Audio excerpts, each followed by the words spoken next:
Vote গণনার আগেই বিজয় উৎসবে মাতলেন তৃণমূল প্রার্থী। অবাক হয়ে দেখলেন মালদাবাসী। তাহলে কি এবার মালদা উত্তরে জয়ী তৃণমূল? আবারও তৃণমূল ফিরল পুরনো ছন্দে। কোচবিহার, আলিপুরদুয়ার এবং জলপাইগুড়িতে ভোটের দিনই রং খেলে আবির মেখে মিষ্টিমুখ করে বিজয় উৎসব পালন করেছিলেন তৃণমূল নেতা কর্মীরা। তাদের দাবি ছিল তারা বিজেপিকে হারিয়ে এই আসনগুলোতে জিতে গেছেন, শুধুমাত্র ঘোষণাটুকু বাকি। তাই তারা 4 জুন পর্যন্ত অপেক্ষা করতে চান না।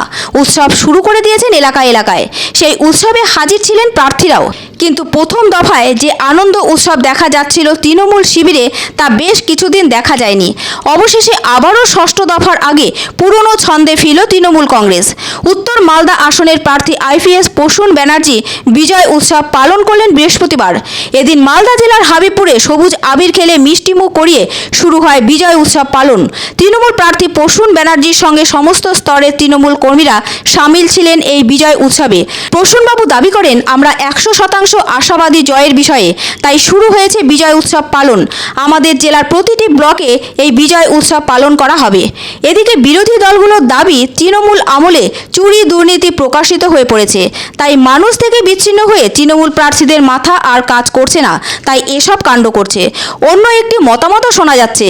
সেই রাজনৈতিক নেতাদের দাবি, বাকি 2 দফা ভোটের আগে মনোবল বাড়াতে তৃণমূল প্রার্থীদের দিয়ে এসব করাচ্ছে ভোট কৌশলী। এর মাধ্যমে বিরোধী দলের কর্মীদের ওপর মানসিক চাপ তৈরি করা হচ্ছে, যাতে তারা ভোট গণনার সময় ভোট গণনা কেন্দ্রে না যান। কারণ ভোট গণনা কেন্দ্রেই হবে আসল খেলা। সেই খেলায় জিততে মরিয়া তৃণমূল শিবির। উল্লেখ্য, এখনও পর্যন্ত পশ্চিমবঙ্গের 25টি আসনে ভোট গ্রহণ হয়েছে। আরও 17টি আসনে ভোট গ্রহণ করা বাকি আছে। 25শে মে 8টি আসনে ভোট গ্রহণ হবে। অন্যদিকে কলকাতা, গ্রেটার কলকাতা মিলিয়ে 9টি আসনে ভোট গ্রহণ হবে 1 জুন। আর 4 জুন ভোট গণনার দিন ধার্য হয়েছে। তার আগে মনস্তাত্ত্বিক চাপ বাড়াতে মহা কৌশল নিয়েছে তৃণমূল। নিজেদের বিজয়ী দাবি করে বিজয় মিছিলে মাতছেন তৃণমূল প্রার্থীরা। আর এই দলের নাম লেখালেন এবার মালদা উত্তরের প্রার্থী প্রসূন ব্যানার্জি। নিছক এটা একটা চমক নাকি এটা বাস্তব জয়ের হাসি, সেটা বোঝা যাবে 4 জুন। তো আজকে আমাদের মূল এটাই ছিল যে আমরা একবার নির্বাচনোত্তর পর্বের পরিস্থিতিটাকে আরেকবার রিভিউ করে নিলাম। আমাদের ব্লক সভাপতি করেছেন এবং সবার কুশল বিনিময় করা। বয়স্করা রয়েছেন, মায়েরা রয়েছেন, দিদিরা এসছেন।